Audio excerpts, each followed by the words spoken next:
자, 이번 이야기는 시청자 김폭스님께서 찾아와 주셨습니다. 오늘 해주실 이야기는 지인이 겪으신 직업괴담 느낌이 될 것 같은데 바로 만나보도록 할게요. 네, 여보세요? 폭스님, 네, 안녕하십니까? 반갑습니다. 네, 반갑습니다. 오늘도 바쁘신 시간 내주셔서 다시 한번 감사드립니다. 네, 감사합니다. 네. 자, 오늘 해주실 이야기가 지인분이 겪은 어찌 보면 직업괴담이 될 것 같고 학교괴담 네네. 느낌도 같이 섞여 있을 것 같아요. 네, 맞습니다. 일단 어떤 직업을 가지고 계셨을까요, 그분이?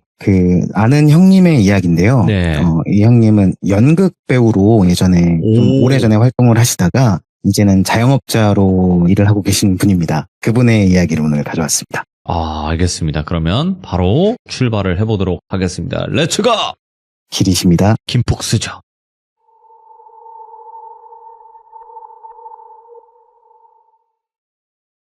오늘 들려드릴 이야기는 연극 배우로 활동하다가 이제 자영업자로 하는 형님이 계신데, 이 형님이 겪었던 이야기들 때문에 배우를 그만두신 건 아니고, 이 형님이 꿈과 현실의 타협점에서 결혼이라는 이벤트로 인해서 현실을 택하셨고 자영업자의 길을 가고 계세요.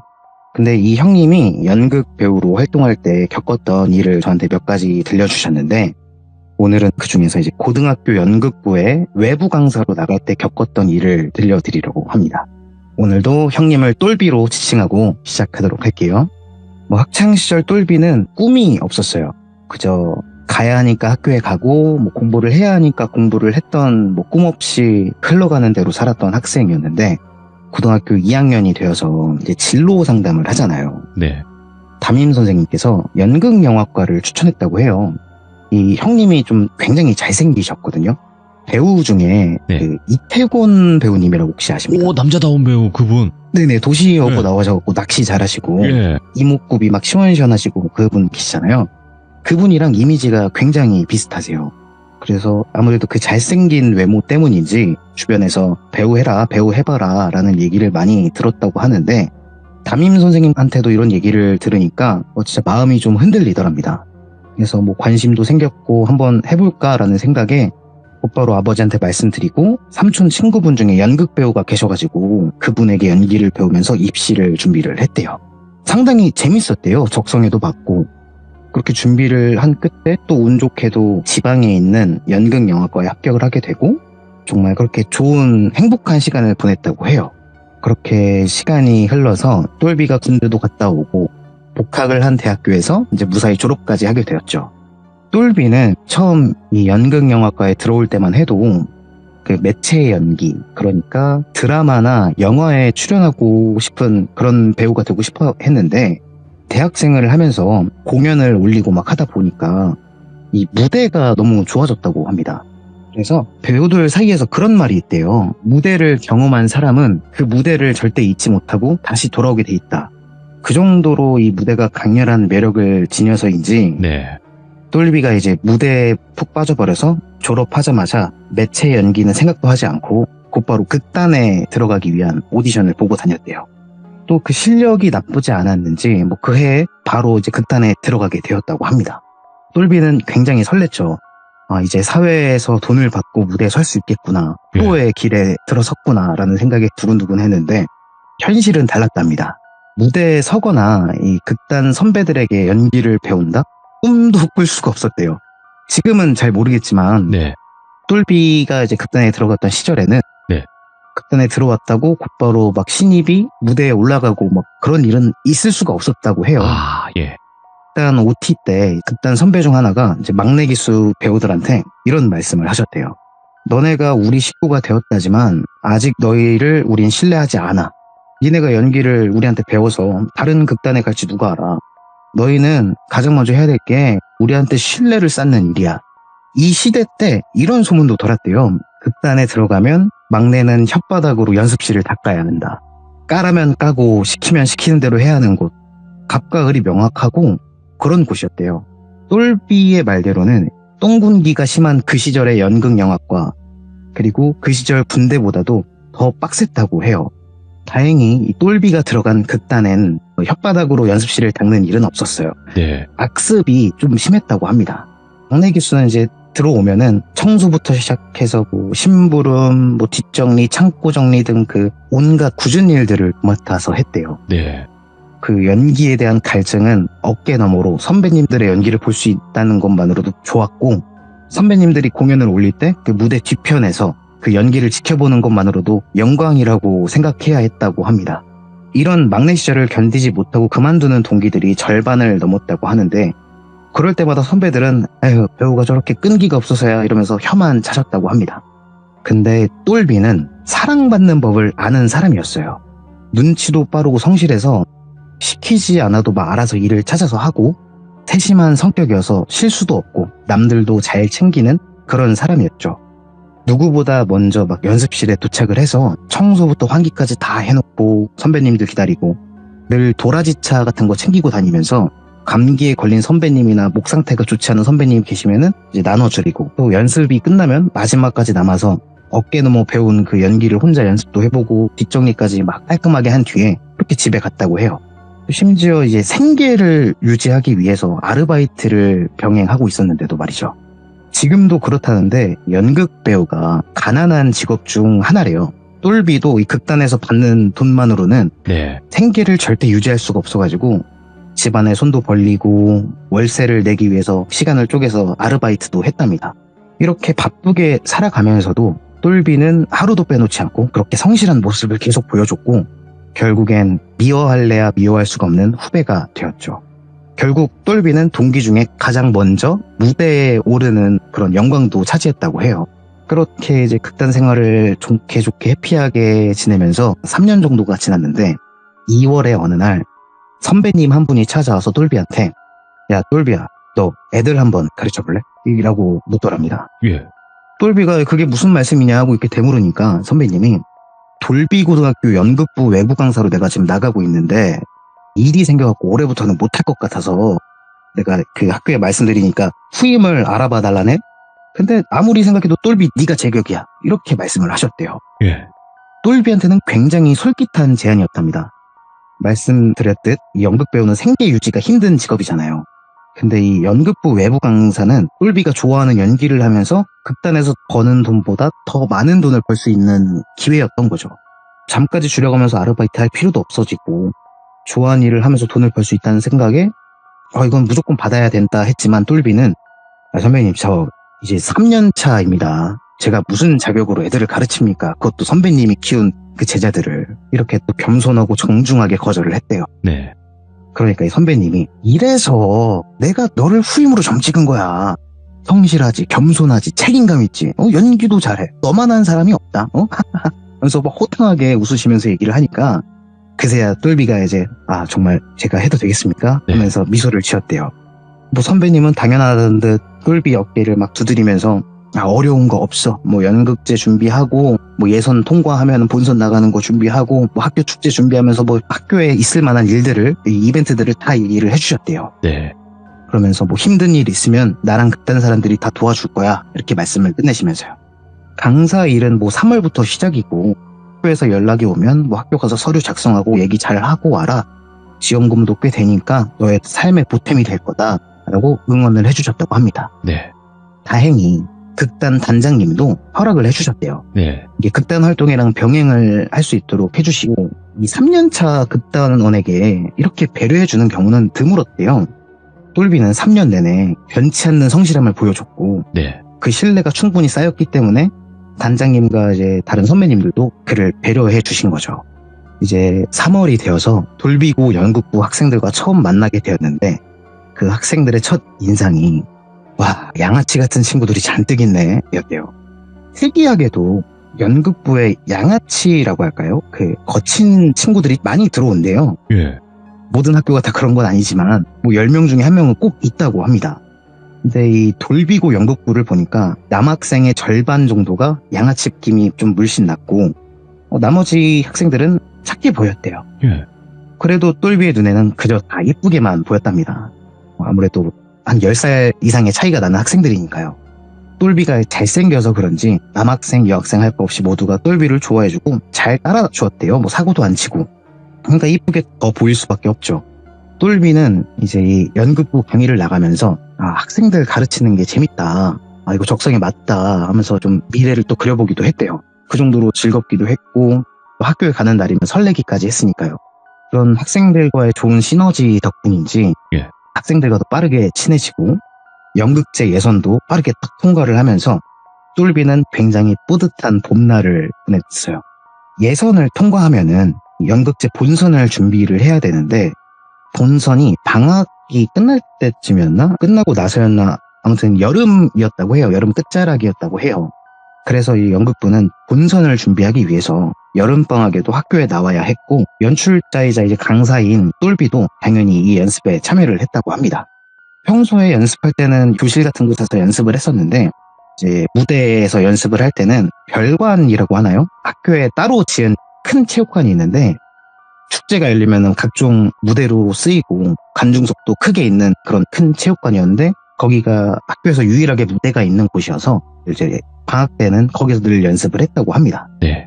학교에 따로 나오는 그런 학생들은 없었고 이제 똘비네만 이렇게 맨날 학교를 왔던 거예요. 연극부만. 주로 이 연극부 연습이 오전 10시에 모여서 훈련을 하고 똘비는 점심시간이 지나고 1시부터 연습에 참여를 하는데 뭔가 올 때마다 시간이 지날 때마다 몇몇 학생들이 점점 초췌해진다는 느낌이 들었대요. 예. 그래서 이 애들이 공부하랴 연극 연습하랴 제대로 못 쉬어서 그런 건가 이렇게 생각을 했는데 이상한 건 양아치 친구들만 눈이 퀭하고 기운이 없어 보였대요. 공부를 잘하는 다른 친구들은 멀쩡하고 컨디션이 좋아 보이는데 공부에 뜻이 많아 보이지 않는 친구들만 상태가 메롱이었던 거죠. 그래서 얘네들 혹시 방학이라고 어른들 몰래 술 먹고 그러는 거 아닌가라고 생각도 들었지만 이 학생들한테 술 냄새가 난 적은 한 번도 없었대요. 그래 다들 각자 사연이 있겠지. 괜히 색안경 끼고 보지 말자 이렇게 생각하면서 넘겼다고 해요. 그냥 간단하게 야 너네 학생이 담배 피고 술 마시고 그러면 안 돼. 크면 다 할 수 있다. 이렇게 그냥 훈계 아닌 훈계만 남기고요. 그렇게 연습을 이어가던 7월 초 똘비가 이제 전날에 극단에서 공연 연습을 하느라 학생들을 가르칠 거를 제대로 준비를 못해가지고 원래 똘비는 주로 1시 점심시간 넘어서 오는데 이날은 아침 일찍 학교를 찾아왔다고 해요. 이제 학생들이 몸풀고 훈련하는 동안 점심시간까지는 자기가 좀 연출 준비를 하면 되겠다 이런 계획을 했던 거죠. 또 이때가 장마 기간이었는데 버스에서 내리자마자 비가 미친 듯이 쏟아지더래요. 우산을 써도 막 바람에 밀려가지고 소용이 없을 정도로 더럽게 많이 온다. 체육관 가서 옷 좀 말려야겠다 이렇게 생각하면서 막 체육관으로 뛰어가서 도착을 했는데 똘비가 너무 일찍 와버린 거예요. 학생들은 10시부터 학교에 오는데 똘비가 시간을 확인해 보니까 한 8시 반 정도 됐다고 하더라고요. 체육관 철문이 있는데 이 철문은 연극부가 이제 사용하니까 늘 열려 있었고 이 안에 체육관으로 들어가기 전에 있는 유리문이 하나 있는데 그 유리문이 잠겨 있었다고 합니다. 비는 그칠 생각도 하지 않고 쏟아지지 체육관은 잠겨있지 어떻게 해야 되냐 이렇게 한숨을 푹 내쉬고 있는데 체육관 유리문 너머로 정수라는 1학년 학생이 보이더래요. 정수가 이제 똘비랑 눈을 마주치더니 선생님 일찍 오셨네요? 제가 문 열어드릴게요 하면서 유리문을 향해 달려오더랍니다. 정수가 유리문 잠금을 풀고 문을 열어주자 똘비가 놀랍다는 눈으로 정수를 보면서 물었대요. 왜 이렇게 일찍 왔어? 콜타임 10시 아니야? 이렇게 물으니까 정수가 저 일찍 와서 연습 좀 했어요 하면서 웃더랍니다. 정수가 정말 뺀질뺀질거리고 까불거리는 친구였는데 늘 지각을 하면 지각을 했지 가장 먼저 올 거라고는 생각을 못했었대요. 내가 또 선입견을 가지고 학생을 봤구나 하면서 이제 반성을 하고 있는데 정수가 선생님 저 화장실 좀 다녀오겠습니다 하면서 체육관을 벗어났고 똘비는 멀어지는 정수를 바라보면서 흐뭇하게 웃다가 체육관 안에 들어와서 이 체육관 중앙에 의자를 하나 두고 혼자 연출 준비를 시작했죠. 한참 대본에 몰두해서 연출 준비를 하고 있는데 철컹철컹하고 유리문 쪽에서 소리가 들렸대요. 쳐다보니까 연극부 반장인 현준이가 유리문 잠금을 막 풀고 있더랍니다. 유리문을 열고 들어온 현준이가 똘비를 발견하더니 깜짝 놀라면서 선생님 여기 어떻게 들어오셨어요? 이렇게 묻더랍니다. 그래서 똘비는 아무렇지 않게 정수가 문 열어줬어. 정수가 일찍 와서 연습하고 있더라. 화장실 갔다 온다는데 왜 안 오냐? 이렇게 대답을 했답니다. 정수한테 들은 그대로 얘기를 한 거죠. 근데 이제 현준이는 의아하다는 듯이 고개를 갸웃거리면서 혼잣말로 정수가 왜 체육관 일세를 가지고 있지? 그러더랍니다. 그리고 선생님 그럼 문 잠겨있던데 문은 왜 잠궈 놓으셨어요? 그래서 나 안 잠궜는데? 이렇게 대답을 했대요. 그때 정수랑 그 1학년 학생 몇 명이 저 멀리서 막 뛰어오더랍니다. 비를 뚫고. 그래서 체육관 안으로 들어오자마자 현준이가 이 정수한테 정수야 너 체육관 열쇠 네가 왜 갖고 있어? 이렇게 물으니까 정수가 이제 그게 무슨 말이냐는데 눈을 끔뻑이면서 무슨 열쇠요? 그래서 현준이가 다시 너가 똘비쌤 문 열어드리고 화장실 갔다며 또 물었대요. 정수가 뭐 저 방금 왔는데요. 저 늦을까봐 버스 내리자마자 뛰어왔는데 저 방금 왔어요. 이렇게 대답을 하더랍니다. 똘비가 자세히 보니까 정수가 입고 있는 옷이 아침에 문을 열어줄 때 입고 있던 옷이랑 완전 달랐대요. 이게 화장실을 가서 옷을 갈아입고 올 리가 없잖아요. 뭔가 이상한 기분을 느꼈는데 괜히 학생들을 혼란하게 하고 싶지가 않아서 네. 그냥 똘비가 웃으면서 야야 뭘 그렇게 또 심각한 표정들 짓고 있어. 야, 쌤이 농담한 거야. 내가 일찍 도착했는데 경비 아저씨가 문 열어주셔서 먼저 들어왔고 너네 놀리려고 문 잠가놨어. 이렇게 얘기하면서 그냥 그 상황을 가볍게 넘겼대요. 별일 아니겠지 생각하면서 이제 다시 대본을 집중했고 이렇게 학생들이 다 모였고 10시가 되자 이제 연습을 시작했다고 합니다. 이게 장마 기간이라서 그런지 비가 막 수시로 쏟아졌대요. 무대 위에서 학생들은 연극을 연습하고 있고 이제 싸우는 장면을 막 연습을 하고 있는데 체육관 지붕 위로 타다다다다 빗소리가 들려오더랍니다. 이게 평소 같았으면은 빗소리가 ASMR처럼 편안하게 들렸을 텐데 아침에 그런 좀 미스테리한 사건이 있다 보니까 그 빗소리가 그냥 으스스하게 들리더래요. 또 게다가 얼마 지나지 않아서 콱콱쾅 하고 막 천둥 번개까지 내리치더랍니다. 그 천둥 번개 때문인지 느닷없이 체육관 조명들이 탁 하고 나가더래요, 다. 스위치를 다시 켜서 불을 켜봐도 다시 불이 안 들어오고 두꺼비집을 건드려봐도 이제 불이 안 들어와서 이거 정전된 것 같은데 이렇게 생각을 하고 있는데 뭐 먹구름이 잔뜩 끼고 비가 내린다고 해도 아침에는 밝잖아요. 그래서 뭐 연습하는데 문제는 없겠다 싶어서 그냥 경비 아저씨한테 정전됐다고 말씀만 드리고 그대로 연습을 진행했다고 합니다. 그래서 이제 막 똘비가 이제 진정하고 조금 전에 했던 장면 다시 한번 해보자. 다시 연습해보자. 너가 했던 대사부터 다시 해봐. 이렇게 하면서 이제 대본을 넘기고 무대를 딱 바라봤대요. 근데 못 보던 학생이 한 명이 서 있더랍니다. 뒤에 잔뜩 젖어있는 교복이었고 단발머리인데 그 파마가 풀린 듯이 좀 부스스한 느낌의 헤어스타일을 하고 있었다고 해요. 근데 그 학생이 이제 무대 가장 뒤쪽에 서서 연극부 학생들이 연기하는 거를 가만히 지켜보고 있더랍니다. 누구지? 이렇게 생각을 하면서 고개를 갸웃하는 순간 다시 천둥이 콱콱콱 내리쳤는데 그 단발머리 학생이 고개를 휙 돌리더니 똘비를 바라봤대요. 이 눈을 마주쳤는데 눈이 시뻘겋게 물들어 있다고 합니다. 이게 똘비의 상식으로는 아무리 눈이 충혈이 된다고 해도 진짜 붉은색 물감을 풀어놓은 것처럼 저렇게 빨갛게 되진 않는데? 라고 생각될 정도로 새빨갛게 물들어 있었대요. 예. 소름이 돋아서 이제 반사적으로 그 시선을 피했는데 그 순간 갑자기 딴딴딴딴딴딴딴딴 이렇게 종소리가 들리더래요. 근데 이 종소리는 학교 공식 종소리도 아니고 그냥 이 연극에 필요한 그런 음향 효과였던 거예요. 똘비가 뭐야 갑자기 뭔 소리야 하면서 고개를 갸웃하면서 그 조작실이라고 할까요? 그 음향 장비랑 조명 장비 이제 컨트롤을 할 수 있는 기계가 있는 그 조작실이 관중석 가운데에 있었는데 고개를 갸웃하면서 거기를 바라봤대요. 예. 그래서 이 조작실에서는 이제 그 무대를 향하는 쪽에 벽면으로 유리가 돼 있어서 벽면이 그 조작실 안을 볼 수가 있었는데 아무도 없었답니다. 근데 한 학생이 지금 정전된 거 아니야? 노래가 왜 틀어져? 라고 이렇게 조심스럽게 말하니까 학생들이 서로 막 눈치를 막 살피더니 화들짝 놀라면서 막 깍 소리치고 막 벽면에 달라붙고 서로 껴안고 난리가 났다고 합니다. 근데 이게 소리가 이제 멈출 법도 한데 원래 재생 시간이 길어봤자 6초, 5초인데 계속 반복 재생이 되고 이 소리가 점점 딴딴딴딴딴딴딴딴딴딴딴딴딴 이러면서 점점 소리가 빨라지더래요. 심지어 이게 점점 빨라지다 보니까 이 종소리가 이제 점점 뭔가 막 찢어지는 듯한 소리로 변하고 학생들은 이제 무서워서 다 주저앉고 막 그랬대요.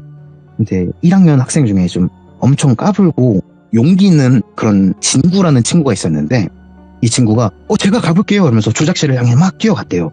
근데 진구가 조작실 앞에서 문 잠겼어요 이렇게 외치니까 예. 여학생들이 거기 왜 문이 잠겼는데 이게 왜 틀어지냐고 막 울고 있고 남학생들도 이거 무슨 일이냐 막 이렇게 쳐다보고 있고 똘비는 그냥 크게 놀라진 않았대요.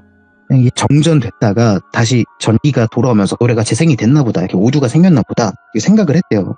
소리가 빨라지는 거는 CD가 씹힌다고 하죠. 그런 소리라고 생각을 했대요. 극단에서도 몇 번 그런 경험이 있어서 대수롭지 않게 생각하고 있는데 그때 다른 1학년 학생이 조작실 키를 챙겨가지고 이제 조작실로 뛰어갔고, 이제 그 두 1학년이 조작실의 문을 열고 안으로 들어갔다고 합니다.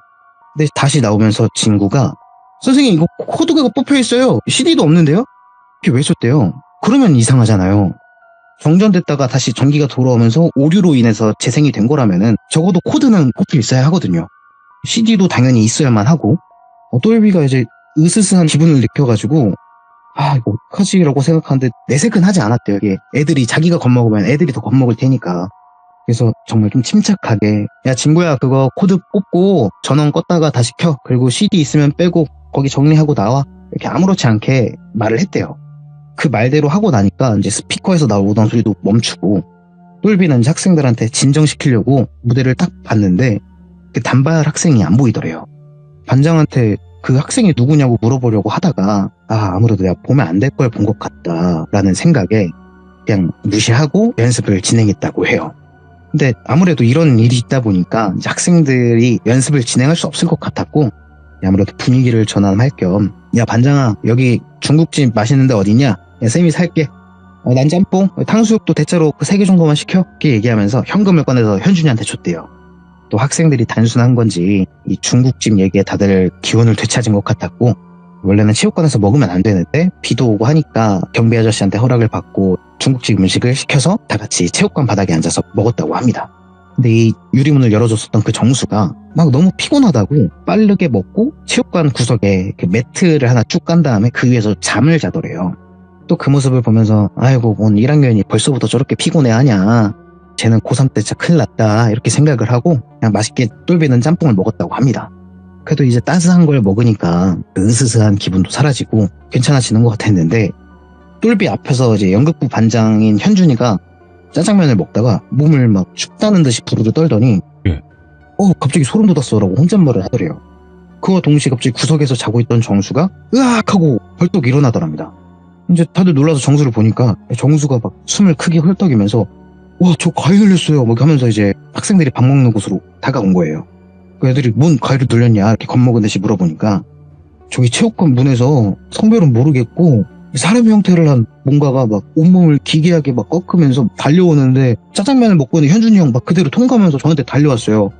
그리고 제 배 위에서 미친 듯이 막 뛰었어요. 그러더래요. 그러면서 정말 공포에 질린 얼굴을 하고 있더랍니다. 그러면서 학생들이 야 현준아 너 조금 전에 소름 돋았다고 했잖아 라고 하면서 그러면 그게 지나간 걸 본 건가? 막 이런 얘기를 막 하면서 이제 분위기가 더 다크해지는 거죠. 점점 어두워졌던 거죠.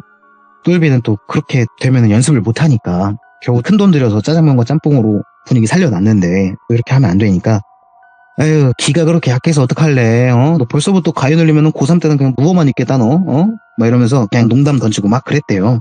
어쨌든 똘비의 목적은 귀신 퇴치가 아니라 연습이었으니까요. 그렇게 연습을 끝까지 이어간 다음에 그 주 주말이 되어서 이제 아침 일찍 똘비는 학교가 아닌 극단으로 연극 극장으로 했어요. 이제 극단에서도 연극 하나를 준비하고 있었는데 똘비도 배역을 하나 맡았으니까 이제 그 연습을 병행하면서 같이 했던 거죠. 이날은 극단에서 준비한 공연을 하는 날이어서 학생들한테는 연습하라고 해놓고 똘비는 공연을 뛰러 온 거죠. 이제 본업이니까요. 이제 똘비가 이 연극의 문을 여는 역할이었는데 연극이 시작할 때 어두워진 무대에서 조명이 켜지면 똘비가 가장 먼저 등장해서 이 연기를 시작하는 거였다고 해요. 그동안은 이제 늘 연극이 진행되고 있는 중간에 투입이 되었던 역할들을 맡았었는데 처음으로 연극의 문을 연다고 생각을 하니까 떨리더래요. 똘비가 막 떨고 있으니까 이 연출을 맡은 선배가 다가와서 야 똘비 떨지 마. 표 10장밖에 못 팔았다. 관객이 많이 없다고 대충 하면 안 되는 거 알지? 관객이 한 명이라도 있으면 우리 배우들은 최선을 다하는 거다. 알지? 이렇게 말씀을 해주시더래요. 또 관객이 적다는 건 좀 슬프지만 그래도 이제 긴장이 덜 되더랍니다.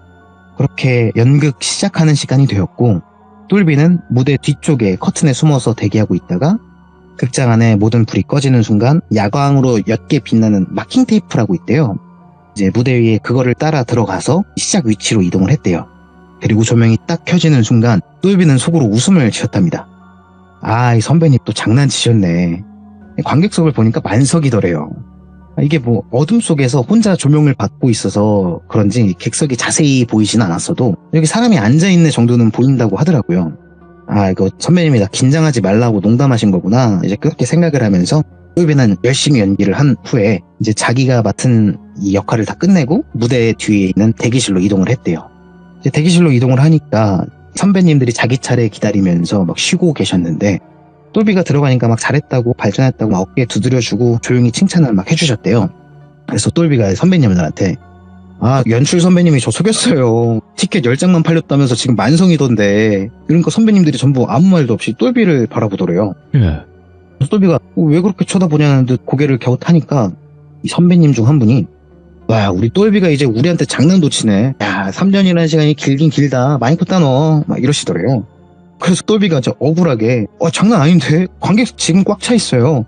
저 할 때 막 다 웃고 그랬는데 다 같이 이렇게 정말 진지하게 얘기하니까 이제 몇몇 선배님들이 겁먹은 표정으로 야, 똘비야 그만해 재미없어. 괜히 겁주고 있어. 뭐 이러시고 아이씨 뭔 만석이야. 내가 나갔을 때 보니까 10명이 띄엄띄엄 앉아있고 연출 선배님 구석에 앉아서 우리 지켜보고 있던데 이렇게 말씀을 하시더래요. 네. 똘비는 억울했는데 자기 본 게 있으니까 분명 관객과 교감도 했는데 이게 더 말하면 안 될 것 같은 분위기여서 그냥 무시하고 넘기려고 하는데 이 연극 극단에 단장님이 계신데 좀 노신사 분이셨어요. 굉장히 멀끔하시고 잘생기신 그런 흰머리 흰수염이 있는 그런 분이셨는데 이제 그 단장님이 똘비 어깨에 손을 탁 올리면서 똘비야 원래 극장에 연가들이 좀 있어 말씀을 하시더래요. 조용히. 똘비가 놀라서 이렇게 바라보니까 단장님이 뭐 보일 때도 있고 안 보일 때도 있는데 뭐 이상한 거 아니야. 원래 연가들이 빛이 있고 음악이 나오는 곳을 좋아한대잖아. 그래서 뭐 극장마다 연가들이 다 있대. 이 극장에서 연가를 본 거는 우리 극단에서 네가 처음이네. 뭐 이렇게 말씀을 하시더랍니다. 이제 똘비가 이제 겁을 먹으니까 다시 단장님이 겁먹지 마. 우리한테 피해를 주고 그런 애들도 아니고 그냥 우리는 못 본 척 무대 위에서 연기만 열심히 하면 돼. 뭐 만석되고 좋지. 뭐 귀신이면 어때? 관객은 관객이잖아. 뭐 이렇게 해서 똘비가 좀 응원을 받고 겁이 아직 나기에 단장님이나 다른 분도 혹시 보신 적 있어요? 극장에서? 이렇게 물었답니다. 단장님이 웃으면서 고개를 끄덕이고 몇몇 선배들을 가리켰대요. 뭐 많지는 않고 2-3명 정도가 더 있었다고 합니다. 귀신을 봤던 사람들이. 그러면서 이제 다들 봐도 모르는 척하고 뭐 아무렇지도 않게 연기만 해. 보던 사람이 볼 때도 있고 언제 어떻게 등장하는지도 몰라 우리도. 아무튼 해로운 거 아니니까 지금은 연극에 집중해라 이렇게 덤덤하게 말씀하시고 떠나셨대요. 이제 그 말을 듣고 다시 등장할 차례가 되어서 똘비가 다시 무대로 올라갔는데 여전히 만석이더랍니다. 저 많은 사람들이 사람이 아니라고 생각을 하니까 무섭더래요. 긴장감이 아니라 떨림으로 다가오더래요. 그래서 어떻게든 끝까지 연기를 끝냈고 커튼콜이라고 있는데 이 극을 끝내고 배우들이 이제 무대 위로 배역이 아닌 자기 자신으로 올라와서 관객들한테 인사를 하는 시간이 있는데 네. 그때 무대 위로 다시 올라가니까 진짜 관객이 딱 10명 정도 있고 연출 선배님만 딱 보이더랍니다. 관객석에. 그렇게 며칠 동안 이 으스스한 공연을 이어갔대요. 네. 한 일주일 정도 이 공연을 했는데 첫날 이후로는 만석이 되진 않았대요. 그 귀신들이 나타나진 않았대요. 그래서 무사히 공연을 다 끝내고 이제 마지막 공연이 끝나고 나서 극단 사람들과 뒤풀이를 하려고 이제 극단 연습실로 이동을 했는데 한참 시간이 지나다가 똘비가 아무래도 이제 학교에서 이상한 일이 있었던 것도 신경 쓰이고 네. 이제 극장에서 혼자만 이 귀신을 본 것도 좀 이상해서 고민에 빠져 있는데 단장님이 야 똘비야 담배 피러 가자 라면서 똘비를 호출하더래요. 똘비는 비흡연자였거든요. 그래서 그냥 이거 그냥 대화나 하자 이 말씀이시구나 하면서 똘비는 일어나서 이제 단장님 드실 커피를 타서 밖으로 나갔대요. 그래서 이제 단장님 옆에 다가가니까 단장님이 야 똘비 너 귀신 봤다고 너무 두려워하지 마. 뭐 다음에 안 보일 수도 있고 또 볼 수도 있는데 우리가 그들한테 잘못하지 않은 이상 우리한테 해로울 것은 전혀 없는 존재들이야 이렇게 말씀을 하시더래요. 뭐 아무래도 이 연극 극단 경험도 많으시고 하시다 보니까 그 말씀에 좀 위로가 되더랍니다. 그래서 이참에 학교에서 있었던 일도 여쭤봤대요. 그러니까 이제 자상하게 말씀하시던 단장님 표정이 점점 굳더래요. 연가가 그 무대에서 널 노려봤다고? 그리고 뭐 자는 학생 꿈에 나오고 뭐 음영도 코드가 꼽혔는데 들려오고 이상하다 막 그렇게 말씀하시더니 다시 말을 이어서 혹시 애들 중에 좀 피곤해 보이는 애가 있었냐? 이렇게 묻더래요. 똘비는 곧바로 그 양아치 학생들과 반장을 떠올렸대요. 방학 연습이 시작되고 얼마 지나지 않아서 점점 피폐한 느낌까지 드는 그 친구들의 얼굴을 떠올리면서 고개를 끄덕이니까 단장님이 너 그 애들한테 네가 본 연가에 대해서 물어봐봐. 그리고 무슨 일이 있었는지도 물어보고 나머지는 뭐 이후에 얘기하자 이러면서 반장님이 담배를 끄시고 다시 연습실로 들어가셨대요. 그렇게 회식이 끝나고 이제 그날 밤 똘비는 그 이상한 기분에 집에 돌아왔는데 똘비가 원래 자기 형이랑 같이 살고 있었어요. 한 집에. 근데 이 형은 아직 안 들어온 것 같았고 똘비는 그냥 피곤하다 빨리 씻고 자자. 씻고 잘 준비를 하고 침대에 누웠는데 도저히 잠이 오지 않더랍니다. 똘비는 이 다음날 이제 학생들 연출해주러 가야 되니까 술을 안 마시는 대신 물을 왕창 마셨대요. 그래서 화장실 좀 갔다 와야겠다, 소변 좀 봐야겠다 싶어서 다시 그냥 뒤척이다가 자리에서 일어난 다음에 방문을 열고 화장실 문을 여니까 이제 막 샤워를 끝내고 가벼운 옷차림을 입고 있는 똘비의 형이 막 수건으로 거울을 보면서 머리를 말리고 있더랍니다. 예. 형 언제 왔어? 이렇게 물으니까 조금 전에 이렇게 라면서 똘비 어깨를 툭툭 두드리고 자라 이러면서 화장실을 나와서 자기 방으로 향하더랍니다. 똘비는 무슨 사람이 소리도 없이 들어와 하면서 이제 화장실 문을 닫고 볼일을 다 봤대요. 그리고 손을 씻고 다시 화장실 문을 열었는데 그 화장실 문을 잡은 상태로 굳어버렸대요. 뭐야, 왜 아침이야? 분명 뒤풀이 끝내고 집에 왔고 씻고 잠을 못 자고 뒤척이다가 화장실을 다녀왔을 뿐인데 이게 새벽 늦게도 아니었대요. 1시 정도에 집에 왔는데 집안에 막 창문으로 햇빛도 들어오고 있더래요. 이게 꿈을 꾸는 건가 싶어서 이제 볼을 꼬집었는데 아프더래요. 그러다가 화장실에서 조금 전에 마주친 형이 생각이 나서 형 방으로 빠르게 걸어가서 이제 문을 열었는데 예. 형이 대자로 뻗어가지고 코를 골고 자고 있더래요. 아니 무슨 소변 보는 사이에 잠이 들어? 라고 생각하면서 유심히 보니까 샤워를 했다고 했잖아요. 근데 사람이 물기가 하나 없더랍니다. 뭐야? 온몸이 그냥 바짝 말려져 있고 오히려 그냥 땀만 흘리고 있고 더워서 머리를 분명히 감았는데 떡이 져 있더래요. 이게 뒤척이던 게 아니라 나 잠들었던 건가? 근데 또 잔 거 같은 느낌은 전혀 없었대요. 분명 뒤척이던 모든 걸 기억하고 있고 이상하다 싶어서 핸드폰을 확인을 해보니까 날짜도 확실히 하루가 지나가 있었고 9시를 가리키고 있었답니다. 이게 학교에 이제 가야 되니까 다시 잘 수는 없었고 어쩔 수 없이 나갈 준비를 한 다음에 곧바로 학교로 출근을 한 거죠. 그렇게 학교에 도착을 해서 학생들 연기를 막 봐주다가 쉬는 시간이 되었을 때 이거 진짜 반장님 말씀대로 해봐야겠다 고민을 하더니 야 반장아 너 잠깐 따라와봐 하면서 학교 운동장에 있는 그 돌로 된 계단 있잖아요. 그곳에 이제 똘비가 현준이 앉혀놓고 야 반장아 너 혹시 부스스한 그 단발머리한 그 여학생이 혹시 누군지 아냐? 이렇게 물어보니까 현준이 눈이 막 지진난 듯이 흔들리더래요.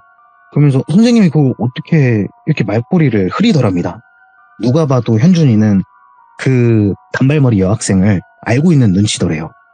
그래서 이제 똘비가 목소리를 좀 더 깔고 진지하게 야 반장 너 뭐했어? 너네 뭐했어? 이렇게 물으니까 현준이가 며칠 전에 있던 일을 이제 말을 하더랍니다. 여기서는 잠깐 반장인 현준이 시점에서 말씀을 드릴게요. 네. 방학이 되고 현준이랑 그 몇몇 양아치 친구들이 반복되는 연극 연습 때문에 막 지쳐 있었고 새로운 자극을 필요했대요.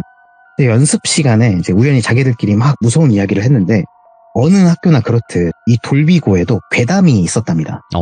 뭐 체육관에 밤에 가면 공 두들기는 소리가 난다든지 아이가 막 서 있다든지 몽 귀신이 어디 막 돌아다닌다든지 이런 괴담을 막 얘기를 했는데 이 양아치 친구 중 태훈이라는 친구가 야 어차피 열쇠 우리한테 있는데 밤에 체육관 와볼래? 체육관에서 자고 다음날 다 같이 목욕탕에서 씻고 연습 오면 되잖아 라면서 현준이와 정수를 포함한 이 몇몇 친구들을 꼬드긴 거죠.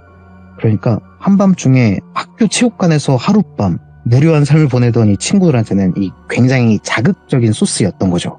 만장일치로 학생들은 그 말에 따르기로 했어요. 이때는 뭐 세콤 뭐 이런 것도 없었고 경비 아저씨랑도 친해가지고 마주친다면 잘 얘기해서 허락을 받을 수 있을 것 같다라고 생각을 했대요.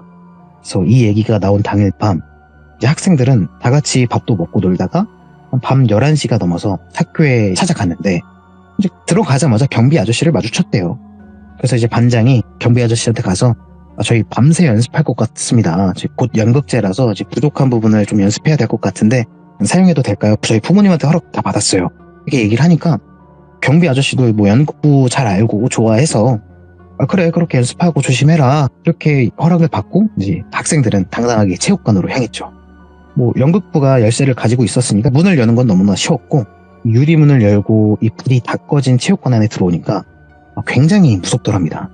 진짜 아무것도 안 보였대요. 그냥 막 구름도 잔뜩 껴가지고 달빛도 막 가려진 상태라서 그런지 진짜 완벽한 어둠이 차지하고 있었고, 이걸 보면서 학생들은 무서움이 아닌 즐거움을 느낀 거예요. 담력 훈련하는 기분도 들고 다 같이 있으니까 무서운 기분을 즐길 수 있는 상태가 되었대요. 용기도 생기고, 또 이제 불을 켜면 재미없으니까, 근데 또 무서우면 불을 켜야 되잖아요. 그래서 스위치가 있는 곳 아래에다가 매트를 길게 펴서 이제 그 위에 양아치 친구들이 나란히 누웠답니다. 근데 이게 이제 또 어둠 속에 계속 있다 보면 눈이 적응이 돼서 다 보이잖아요. 그러니까 점점 이게 시야가 트이니까 그 무서움으로 생겨났던 도파민이 점차 사라졌대요. 그러니까 이제 학교를 오자고 꼬드겼던 태훈이가 야, 우리 무서운 얘기나 할래? 라면서 이제 자기가 알고 있는 돌비고 괴담을 얘기를 했답니다. 뭐 그렇게 한 명씩 막 번갈아 가면서 괴담 혹은 자기가 겪었던 이야기를 막 한밤중에 그 불 꺼진 체육관에서 그냥 자기들끼리 시들물을 진행한 거죠. 이제 한 4번째 순서인 현준이가 얘기를 재미나게 막 하고 있는데 갑자기 정수가 으악 하면서 일어나더니 곧바로 허락도 없이 체육관 불을 켜더랍니다. 그러니까 학생들이 다 놀라가지고 야, 왜 그래 하면서 쳐다보니까 정수는 막 무언가를 찾듯이 막 주변을 휙휙 둘러보더래요. 현준이가 야, 정수 이 새끼 놀랬잖아, 너 왜 그래? 이렇게 물으니까 정수가 무대 쪽을 가리키면서 저기 무대 쪽에서 저 쳐다보고 있었어요, 누가. 그러더래요.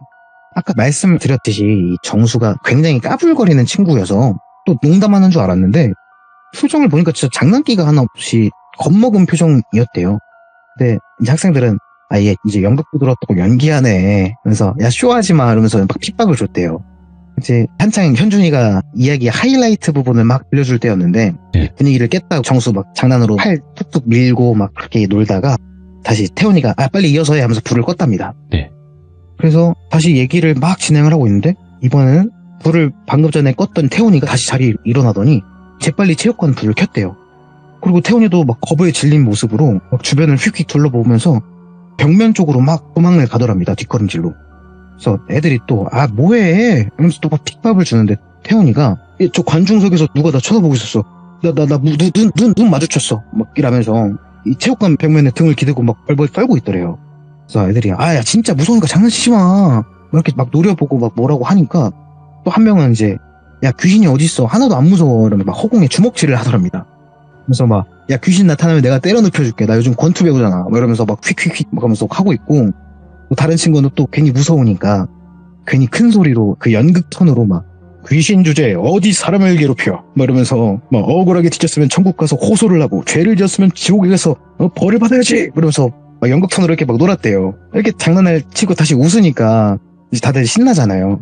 다시 막 웃고 있는데 웃음소리가 끝나는 지점에 갑자기 무대 쪽에서 끼익 끼익 끼익 하고 나무 판자를 밟는 소리가 들려왔대요. 학생들이 뭐지? 하면서 동시에 입을 다물고 무대 쪽을 바라봤는데 그 순간 학생들은 짐이고 뭐고 다 내쁘고 체육관 밖으로 주랭랑을 쳤답니다. 그 무대 위에 단발머리를 한 여학생이 두 발로 콩콩 뛰어다니고 있었대요.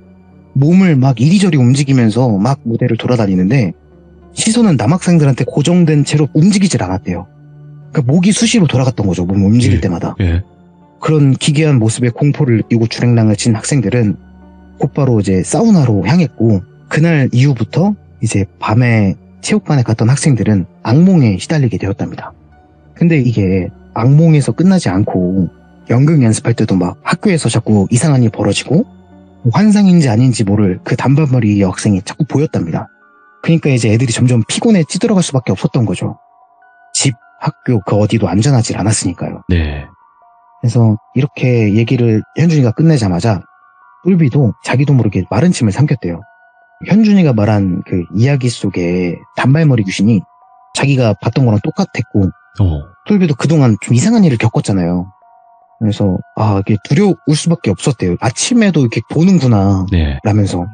그래서 아무래도 이 상태로는 연습 진행이 좀 불가능할 것 같다 생각해서 오늘은 다들 일찍 들어가서 쉬라 이렇게 얘기를 하고 단장님한테 연락을 드렸대요. 단장님이 이제 극단 사무실로 와라 라고 하셔서 곧바로 단장님을 찾아갔다고 해요. 그래서 현준이한테 들었던 이야기를 다 들려주니까 단장님이 아유, 그래도 그 강령수 같은 거 안 해서 다행이네 이렇게 하면서 고개를 막 끄덕이시더래요. 그러면서 아마도 똘비 네가 본 그 여학생은 그 무대랑 그 체육관을 지키는 어떤 존재 같고 학생들이 밤에 장난치고 놀리고 막 그래가지고 화내서 그러는 거야. 그래서 말을 이어서 하셨더래요. 이게 그 존재가 계속 학생들 꿈에 나오고 실제로 보이고 뭐 연습을 방해까지 하니까 연습을 제대로 이어갈 수가 없었잖아요. 그래서 똘비가 단장님 저 이거 뭐 방법이 없습니까? 무당이라도 불러요? 아니면 뭐 팥죽이나 소금 이런 걸 뿌려야 합니까? 이렇게 물으니까 단장님이 고개를 천천히 저으시면서 야, 그 체육관을 지켜주는 존재를 왜 내쫓아? 먼저 걷는 건 인간인데 그냥 밤에 똘비 네가 가갖고 그 존재 봤던 곳에 따끈한 쌀밥이랑 청주 같은 것 좀 놓고 사과라도 해. 그러니까 똘비가 당황하면서 제가요? 라고 물었대요. 아무래도 똘비도 무섭거든요. 뭐 귀신이든 뭐든 평생 못 봤던 존재인데 공연하다가 보고 학생들 연기해주다가 보고 그 이상현상도 막 느끼고 이러다 보니까 두려울 수밖에 없었는데 그러고 있으니까 단장님이 야 그렇다고 뭐 학생들을 그 밤에 또 보낼 순 없잖아. 해코지 할 일은 없을 거야. 그냥 산소 가갖고 술 따르고 너 절해본 적 있지 그 산소에서 그런 것처럼 하면 돼. 이렇게 얘기를 하셔서 그것만 하면 끝나나요? 이렇게 다시 되물었대요. 그러니까 단장님이 뭐 다음날에 너 우리 공연 전에 고세 지내는 거 알지? 공연 무사히 잘 끝나게 해달라고 뭐 그렇게 고사 지내잖아. 그런 것처럼 무대에 간단하게 음식 올려놓고 고사 한번 지내. 많이 챙길 것도 없어. 대충 과일 사과랑 배 대추 밤 이 정도만 챙겨가도 돼. 그 말을 듣고 다음날 연극부 연습이 끝난 다음에 똘비가 이제 현준이한테 체육관 열쇠를 받았대요. 자기가 내일 아침 일찍 와서 문 열 테니까 할 게 있으니까 그렇게 열쇠 달라 이렇게 하니까 현준이도 의심 없이 열쇠를 주었고 이제 그날 곧바로 똘비가 자기 집으로 와서 갓 지은 밥을 퍼서 봉지에 담고 네. 이제 밥그릇 하나, 술잔 하나, 수저 이렇게 챙겨서 다시 학교로 갔대요. 밤 11시가 넘은 시간이 학교 대문을 열고 들어가니까 걸음이 진짜 안 떨어지더래요. 아무것도 없고 어둡고 하니까 이게 똘비 눈에 그 귀신이 안 보였으면 모르겠는데 보기도 하고 직접적으로 이제 피해를 주니까 해결은 해야겠다 싶어서 용기를 내고 학교 안으로 들어갔답니다.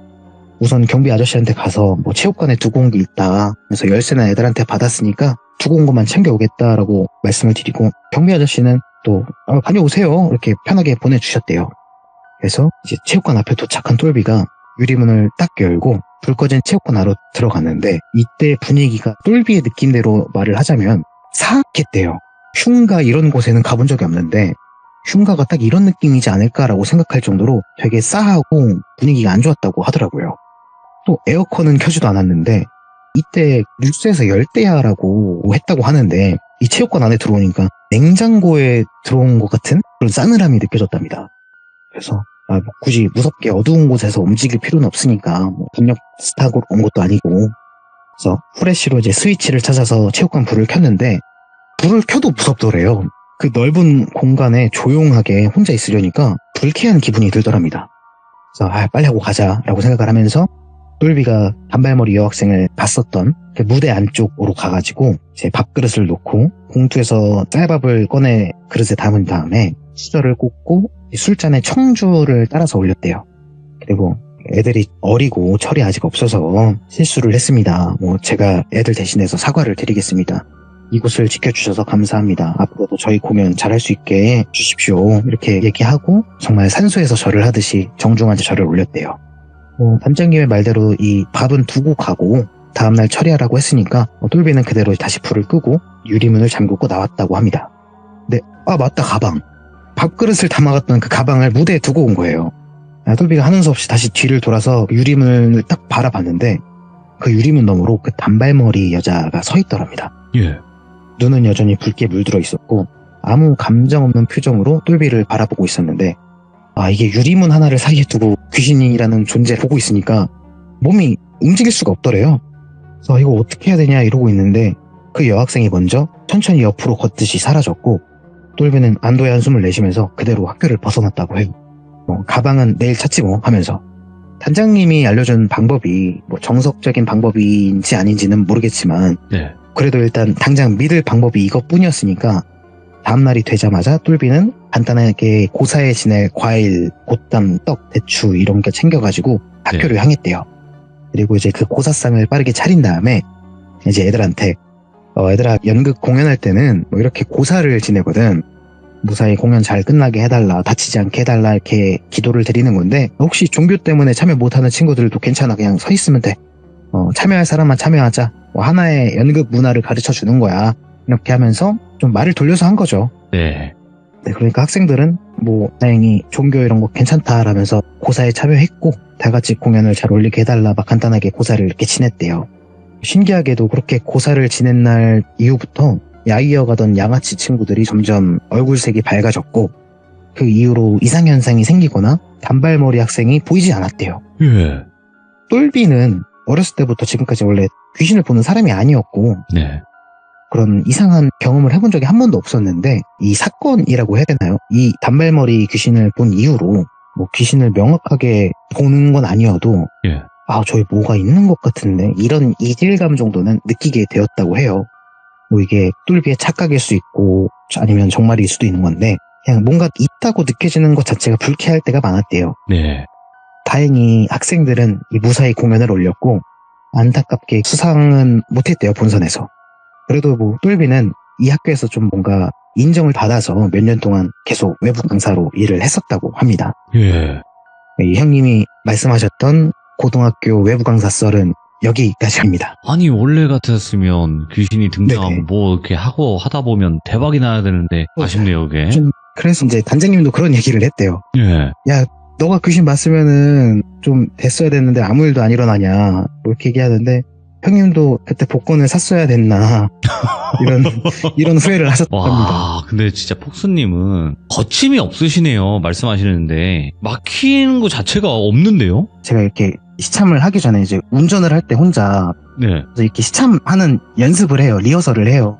확실히 폭스님께서 전달을 해주시니까 저희가 네네. 훨씬 더 무섭고 몰입감 있게 시청자분들도 그 이야기 속에 들어가서 이야기를 또 시청해 주시는 게 아닌가 생각이 들고 오늘 너무너무 고생 많으셨습니다. 감사합니다. 예, 감사합니다. 네. 자, 여러분들 꼭 내 이야기가 아니더라도 이렇게 폭스님처럼 혹은 여러분들 입장에서도 주변 분들에게 한번 물어보세요. 귀신을 본 적이 있느냐? 아니면 귀신을 겪은 적이 있느냐? 그렇게 물어보시고 아마 그러시면 분명히 이야기해 주실 겁니다. 대부분 물어보지 않아서 그렇지. 아니면 그분 자체에서 내 이야기는 좀 별로지 않을까 해서 얘기 안 해 주시는 분들도 계실 텐데 이거는 밖으로 나왔을 때는 분명히 무서운 이야기들이 많기 때문에 꼭 물어보시길 바라겠습니다. 감사합니다.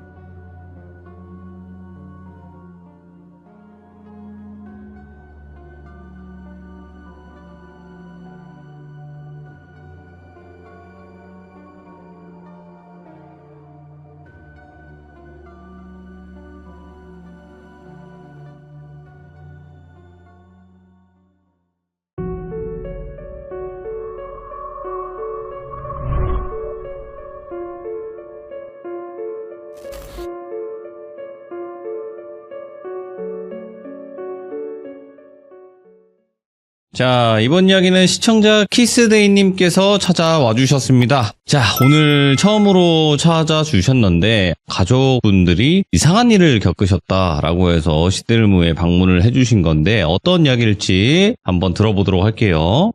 여보세요? 안녕하십니까? 안녕하세요. 키스데이님. 네, 안녕하세요. 네, 아이고, 솔직하게 많이 긴장이 되잖아요. 심장이 막 떨려오잖아요. 시작 전에. 네네. 하지만 막상 통화를 하고 나면 이제 싹 그게 내려가요. 지금 손에 네. 땀이 나서 손이 계속 미끌거려요, 지금. 그럴 때는 한 박수 한번 칠까요? 핸드폰 들고 계시구나. 죄송합니다. 제가 대신 쳤습니다. 네, 그래서 너무 긴장하지 마시고 일단은 오늘 해주실 이야기가 가족분이 이상한 일을 겪으셨어요. 네, 어떤 현장에 갔다가 네. 그 이후에 저와 아버지가 이후에 겪게 되고 그리고 그 일을 극복하기 위해서 네. 노력하는 과정을 이야기해드리겠습니다. 알겠습니다. 그러면 천천히 한번 차근차근 이야기를 들어보도록 하겠습니다. 렛츠고! 일이십니다. 키스데이예요.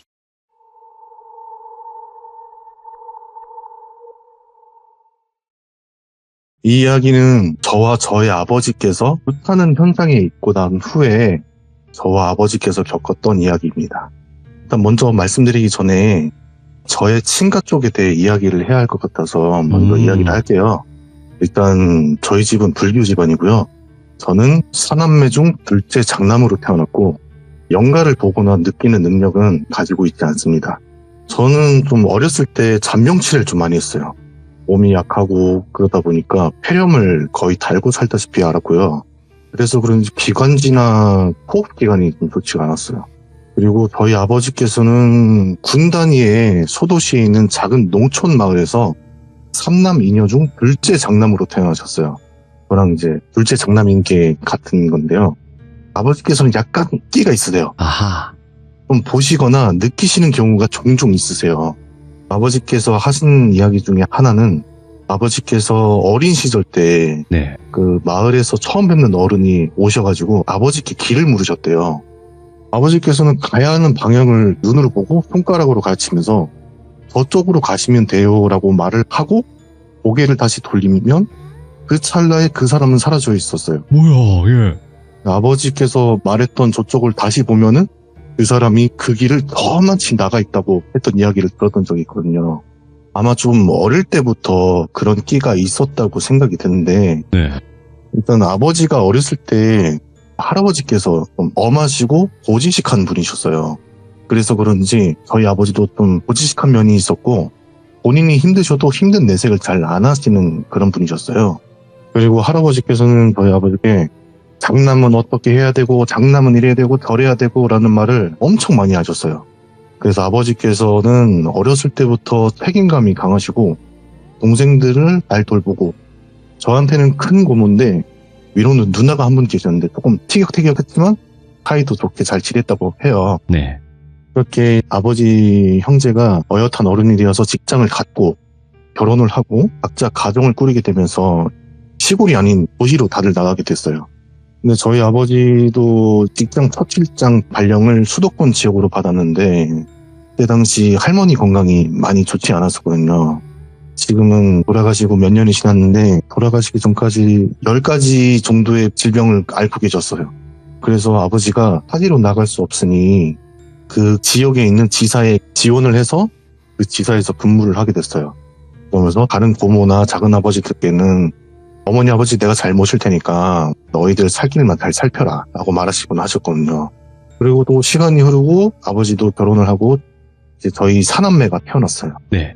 태어나고 자라면서 한 달에 있는 토요일, 일요일은 거의 할아버지 집에 가서 하루 자고 오는 일이 많았거든요.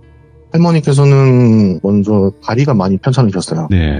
언제부터 아프셨냐 이렇게 물어보니까 어머니께서 아버지랑 결혼하려고 어머니한테는 시댁이죠. 시댁을 처음 간 날부터 다리가 안 좋으셔가지고 네. 앉아있는 시간이 많으셨거든요.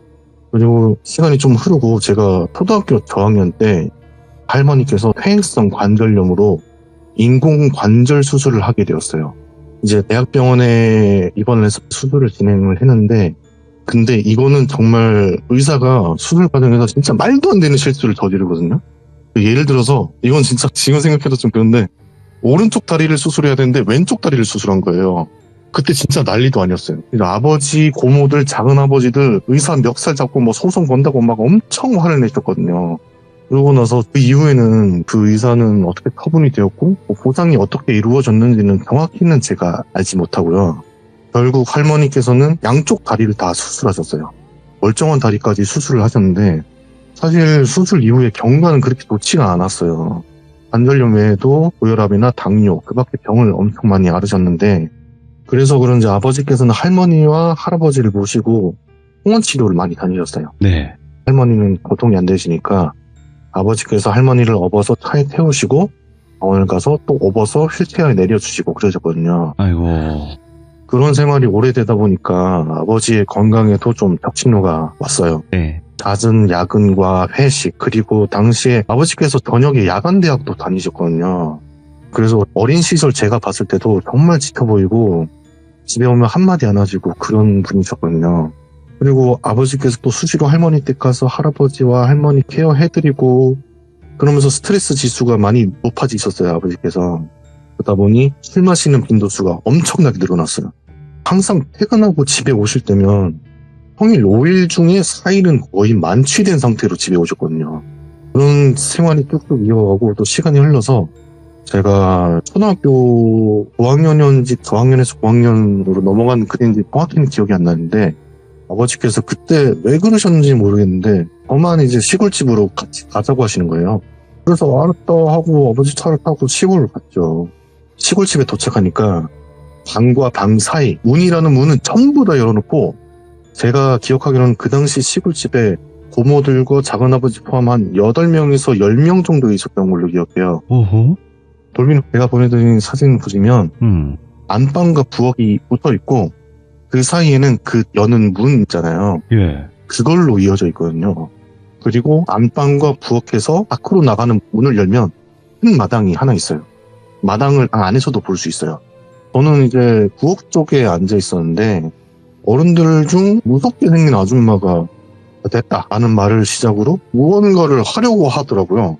그래서 뭐지 하고 이렇게 가까이 가려고 하는데 아버지께서 애들은 보면 안 되니까 여기 있어 라고 말씀을 하셔가지고 아버지께서 안방과 부엌에 이어져 있는 문, 드르륵거리는 문을 세게 닫으셨어요. 근데 이 문이 세게 닫히면 튕겨서 약간 열리잖아요.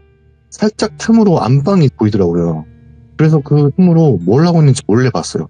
궁금하잖아요. 알고 보니까 그게 구두라는 거였어요. 그 무섭게 생긴 아줌마는 무당이었고 저희 가족들이 엄청난 노력을 했음에도 불구하고 할머니 병세가 악화되니까 구술하게 된 거예요. 그래서 몰래 안방에서 쳐다봤는데 무당이 암탉 한 마리를 할머니에게 안겨주더라고요. 할머니는 누워서 그 닭을 계속 쓰담쓰담 이렇게 안으시고 무당은 계속 움직이면서 뭐라 이렇게 말을 하더라고요. 그리고 얼마 지나고 무당이 할머니가 안고 있는 닭을 획 하고 뺐더니 마당으로 바로 뛰쳐나가서 닭의 목을 이렇게 쳤어요. 그러고는 그 닭을 잡고 계속 어떤 행동을 계속 하면서 굿을 진행했어요. 근데 제가 부엌에 있으면 그 방 안에서도 마당이 보인다고 했잖아요. 근데 그림을 보시면은 그 돌담이 있어요. 돌담 쪽에 그 그늘막 봇이 돼 있는 거 보이시나요?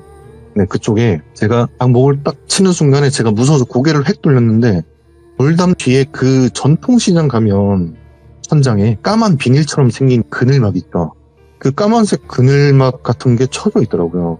그래서 저는 거기 뭐 그늘막 같은 게 있었나 라는 생각을 하고 제가 이제 목이 말라서 물 한 잔 마시고 닭을 보니까 그 그늘막이 사라져 있는 거예요. 그래서 뭐지? 라고 생각만 하고 그냥 넘겼어요. 별일이 아닌 것 같아서. 그리고 굿은 마무리가 되고 저와 아버지는 다시 집으로 돌아왔죠. 그 이후로 저와 아버지께 이상한 일, 정확히는 안 좋은 일들이 생기기 시작하는 거예요. 저 같은 경우는 친하게 지내던 친구가 갑자기 180도 변해서 저를 괴롭히고 그 친구한테 매일 맞았던 것 같아요. 사실 싸워서 지지 않을 자신은 있었는데 그 당시에 그 친구가 일진서클 같은 곳에 들어가면서 그 친구를 건들 수가 없었어요. 아, 그지. 너 다구리 맞으니까. 네, 또 형들 오면 또 무섭고 그러잖아요. 심지어 그러면서 왕따까지 당하게 되면서 힘든 학교 생활을 했었어요. 부모님께 말씀도 드리고 담임 선생님께 말씀도 드려봤는데 상황이 그렇게 막 좋아지진 않았어요. 제가 사실 초등학교 2학년 때부터 유도체육관을 다녔었는데 아무 탈 없이 잘 다니다가 그 시골에 그 사건을 겪고 나서 손목이나 발목 쪽에 부상이 엄청 심해졌어요. 낙법을 잘못 쳐가지고 발이 삐끗하다거나 손목이 돌아간다거나 그런 부상이 심해져서 오랫동안 운동을 쉬었거든요. 그리고 그 당시에 자전거로 주로 다녔었는데 항상 다니던 길에서 미끄러져서 심하게 다친다든지 골목길에서 튀어나오는 오토바이랑 부딪혀서 다친다든지 하는 이런 일들은 진짜 비일비재했어요. 몇 달 사이에 몇십 번을 그랬던 것 같아요. 크게 기억나는 몇 가지 중에 하나가 어느 날 제가 밤에 잠을 자다가 꿈을 꾸게 되었어요. 제가 시골집 안방에 이불 위에 누워있고 일어났는데 저 혼자만 있는 거예요. 시골집 옆에 작은 개천 또랑이 있어서 거기는 집 안에 있어도 365일 24시간 내내 물 졸졸졸 흐르는 소리가 들리는데 그 졸졸졸 소리가 들리지 않고 웬 군인들 구두발 소리가 들리는 거예요. 근데 이 구두발 소리가 한두 명이 아니고 적어도 이건 한 중대다. 그래서 안방에서 나와서 문을 열고 마당으로 나갔어요. 보니까 개천 옆길로 군인 같은 사람들이 까만 망토 같은 걸 머리까지 덮은 채로 행진을 하고 있는 거예요. 속으로는 엄청 놀라기도 했지만 근데 이상하게 제 몸은 그들 쪽으로 향하고 있었거든요. 그 무리에 섞여서 같이 걸어가고 있는데 옆쪽에서 급하게 작은 목소리로 저를 부르는 소리가 들렸어요. 이제 저를 칭해야 되는데 키스데이 이름이 이상하니까 뽀뽀날 해서 줄여서 뽀날이라고 할게요. 뽀날이. 옆에서 뽀나라 이리 와 얼른 이러는 거예요.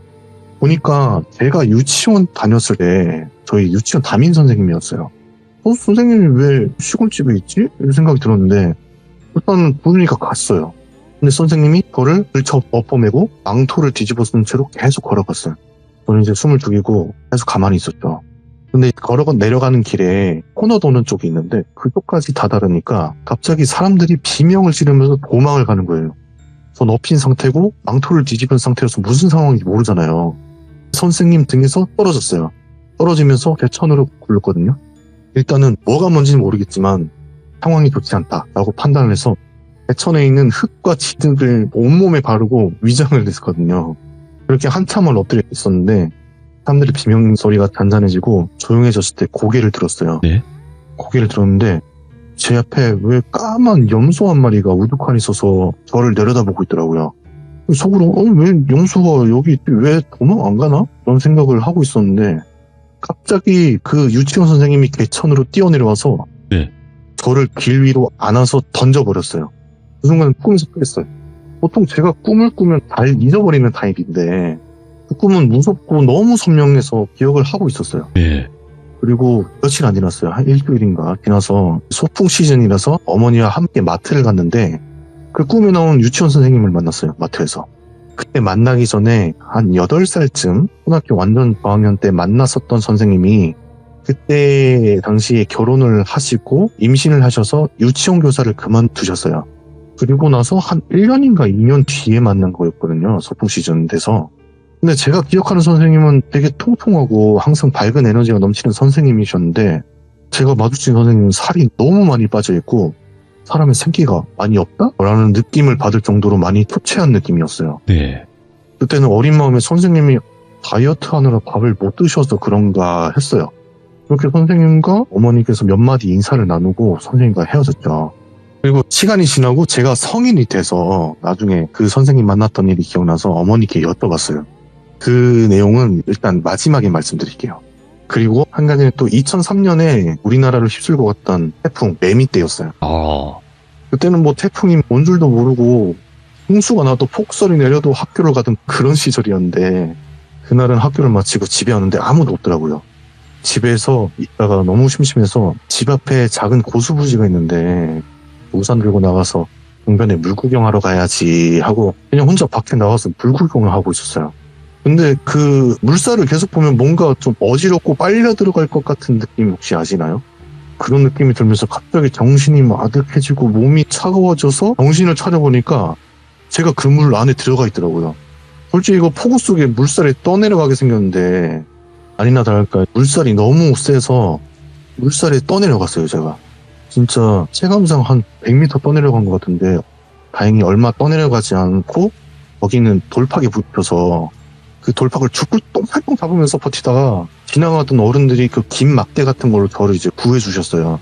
이렇게 이제 나와서 일단 무서운 것도 무서운 거지만 부모님한테 혼날까봐 얘기하면 일단 그 이후로 그 이야기는 아직도 모르세요. 부모님께서. 그 이후로 저 물공포증이 생겨서 물가에 웬만하면 안 가거든요. 그 사건이 있고 나서 이 두 가지가 제가 겪은 대표적인 두 가지고 나머지 짜잘하게 엄청 많이 겪었고요. 그리고 아버지께서는 그 이후로 음주하는 빈도수가 더 잦아지셨어요. 주사도 엄청 심해지시고 저희 집이 빌라인데 그때 문이 철문으로 돼 있었거든요. 근데 아버지께서 만취 상태에서 집에 들어오시면은 이걸 노크를 한다고 그 철문을 발로 꽝꽝 차거나 고래고래 소리도 지르시고 들어오시면 집에 안방에 가셔서 쌍욕을 하시고 막 나가라고 화도 내시고 그러셨어요. 근데 그런 일이 자주 일어나면은 묵묵히 참고 있던 어머니께서 이제 참다 언성을 높이게 됐어요. 그런 일이 자주 일어나다 보니까 되게 화목하고 따뜻한 느낌이었던 저희 가족이 조금 흔들리는 듯한 느낌을 많이 받았어요. 그리고 밤에 제가 잠을 자고 있었는데 새벽쯤이었거든요. 새벽에 집 전화가 울리는 거예요. 그때 당시에는 집 전화가 가족마다 하나씩 있었으니까.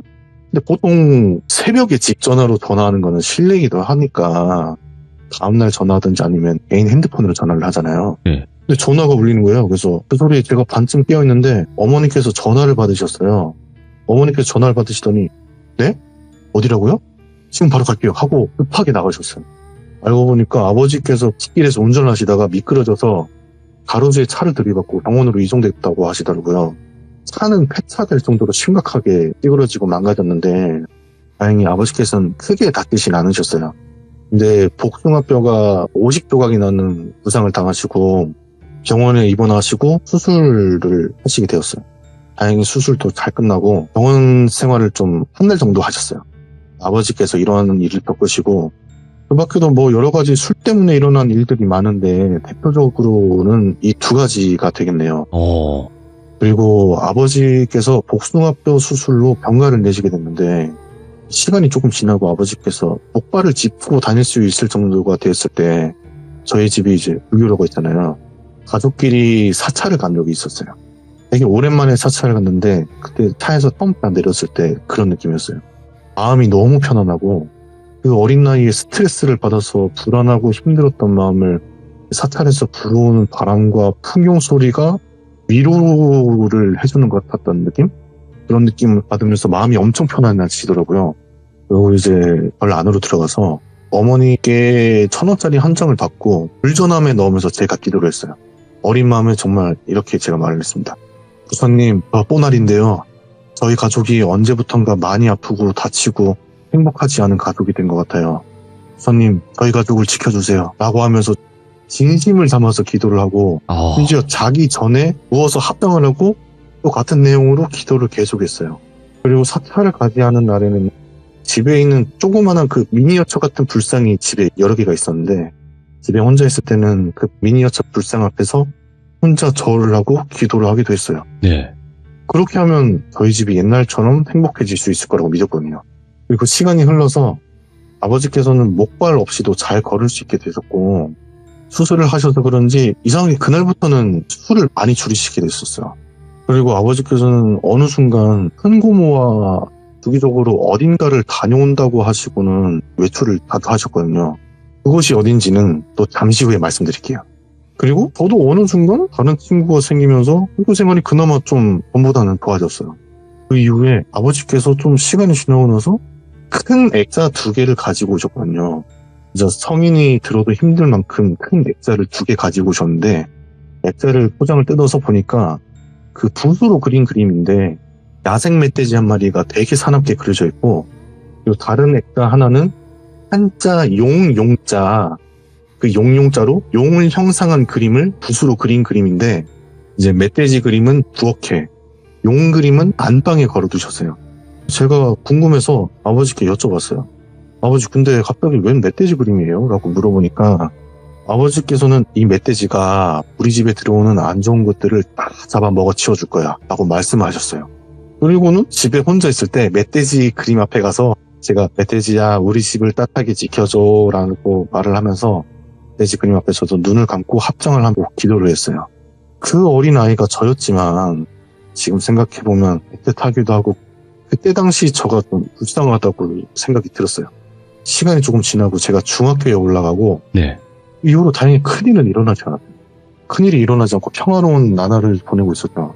근데 제가 어느 날 밤에 잠이 들었는데 갈비뼈 쪽이 너무 따끔따끔거리는 거예요. 그리고 제 자는 쪽 오른쪽에서 뜨거운 바람이 불어오는 거예요. 그래서 너무 느낌도 이상하고 아파서 눈을 떴는데 제 배 위에 예쁜 옷을 입은 꼬마 여자아이가 올라타서 재밌다는 듯이 제 갈비뼈 주위를 이렇게 뭔가로 콕콕 찌르고 있더라고요. 근데 그런 장면을 봤는데도 뭔가 놀라지 않고 기분이 오히려 좋았다고 해야 하나? 느낌이 되게 좋았어요. 그리고 오른쪽에서 계속 뜨거운 바람이 슉슉 하고 불어와서 눈을 돌려서 오른쪽을 봤어요. 근데 진짜 엄청 커다란 멧돼지가 엎드려서 저를 보고 있더라고요. 너무 놀라서 이제 움직이려고 했는데 가위 눌린 것 마냥 움직여지지가 않더라고요. 그렇게 그 꼬마 여자아이가 마음껏 찔러대다가 이제 뭐 실증이 났는지 이제 됐다 라는 말과 함께 멧돼지랑 같이 동그랗고 하얀 빛이 2개가 돼서 사라졌어요. 제가 아까 처음에 말씀드린 게 제가 폐렴을 엄청 오래 앓았다고 했잖아요. 근데 그 꿈을 꾸고 나서 이상하게 폐렴에 거의 안 걸렸어요, 제가. 그리고 건강도 전보다 훨씬 좋아지고 손목이나 발목을 한 번 다치면 계속 다치거든요. 그 이후로 뭔가 좀 단단해진 느낌이 들면서 부상도 없어지고 그렇게 내가 열심히 기도를 해서 목사님께서 내 기도를 들어주신 거다 이렇게 생각을 했죠. 그렇게 감사한 하루하루를 살고 있는데 어느 날 비가 좀 많이 오는 저녁이었어요. 누나랑 저랑 거실에서 TV를 보고 있고 어머니께서는 여동생과 막내 동생을 데리고 목욕탕에 가 있는 상태여서 집에는 누나랑 저밖에 없는 상황이었어요. 예. 그렇게 TV를 열심히 보고 있는데 갑자기 천둥번개가 하고 치는 거예요. 이게 천둥번개가 멀리서 치는 게 아니고 아니 이거 바로 옆에 떨어진 거 아니야? 집 뒤에 떨어진 거 아니야? 이런 생각이 들 정도로 진짜 바로 귀 옆에서 나는 것처럼 천둥번개 소리가 들렸어요. 근데 그게 천둥번개 소리가 아니고 저희 아버지가 현관문을 발로 차는 소리였어요. 예. 쇠문을 발로 차는 소리가 마치 천둥번개 치는 소리 같았거든요. 저 너무 놀래가지고 현관 쪽으로 가서 그 바깥으로 보는 조그만 구멍 있잖아요. 봤는데 아니나 다를까 아버지께서 술이 엄청 취하셔서 비틀거리는 모습이 보였어요. 문을 열어주고 그때는 도어락이 없고 다 열쇠였잖아요. 그래서 제가 문을 열어드리고 아버지께서 현관까지 들어오셨는데 술을 얼마나 드셨는지 술 냄새 풀풀 풍기고 젖은 채로 저를 딱 쳐다보다가 갑자기 현관 앞으로 집 안쪽으로 픽 쓰러지면서 주무시더라고요. 그래서 무슨 상황이지? 이해도 안 되고 납득도 네. 안 되고 그래가지고 일단은 여기서 누워 계시는 것보다 안으로 드리는 게 좋을 것 같아서 누나랑 저랑 아버지를 끌어올리려고 했는데 생각보다 많이 무겁더라고요. 그래서 곧 있으면 어머니 오실 시간이니까 그래서 아버지를 그대로 방치를 해뒀어요, 저희가. 아, 네. 그렇게 TV를 계속 보고 있는데 TV를 보면서 어머니를 기다리고 있는데 이상한 소리가 나는 거예요. 그 영화 주온에서 나오는 소리 아시죠? 예. 이거. 그 소리가 나는 거예요. 그래서 예. 누나한테 누나 지금 무슨 이상한 소리 안 나? 이러니까 누나가 아무 소리도 안 들리는데?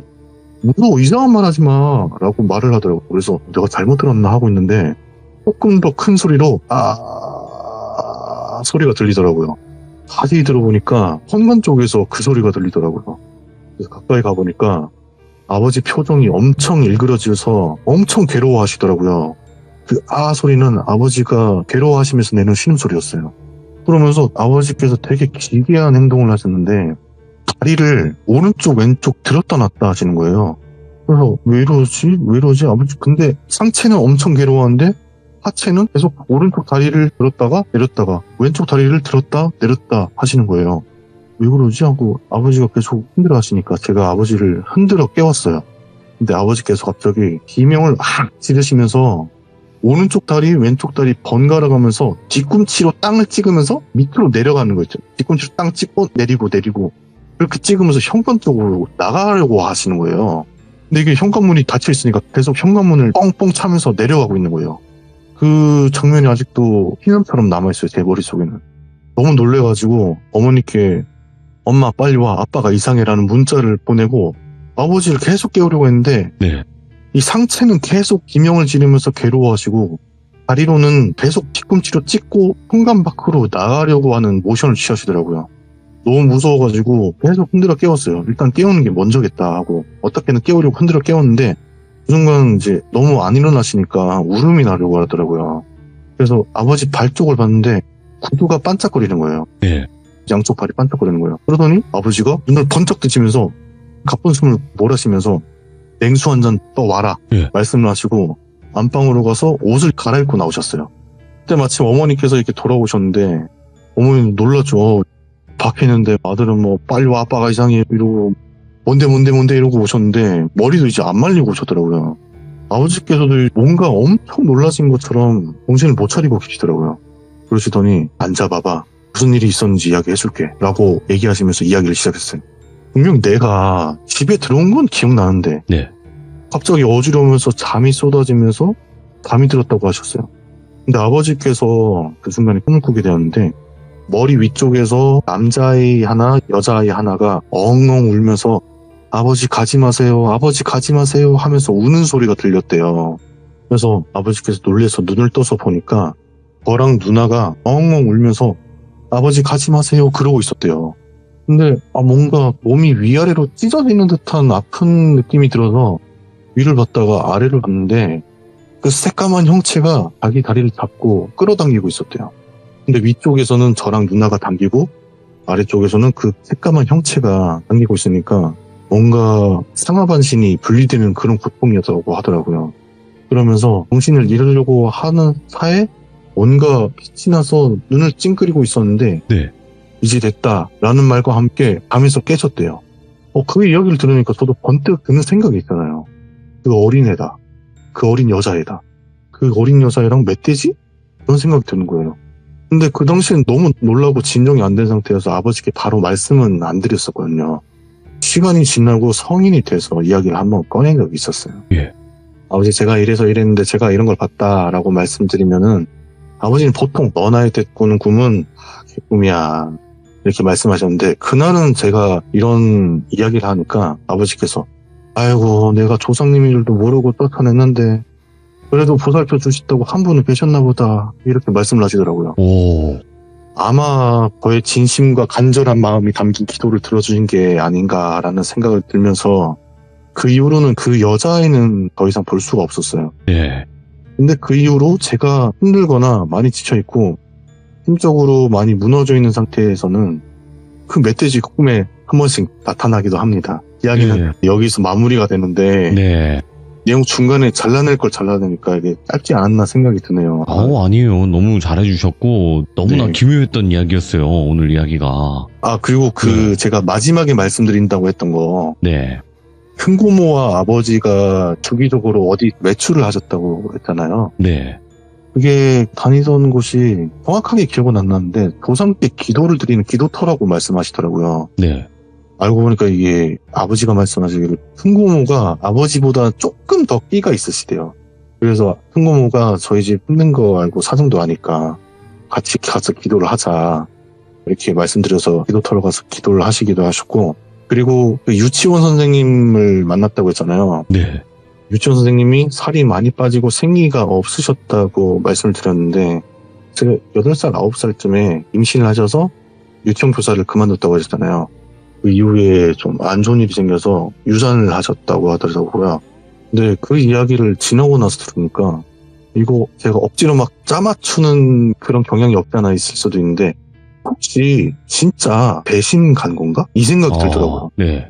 그리고 아버지께서 방에 들어가서 막 상욕을 하고 뭐라 했던 거는 제가 지나고 나서 물어보니까 아버지가 아니 초대하지 않은 사람이 내 집 안방 침대에서 앉아있어서 화가 났다 이렇게 말씀을 하시더라고요.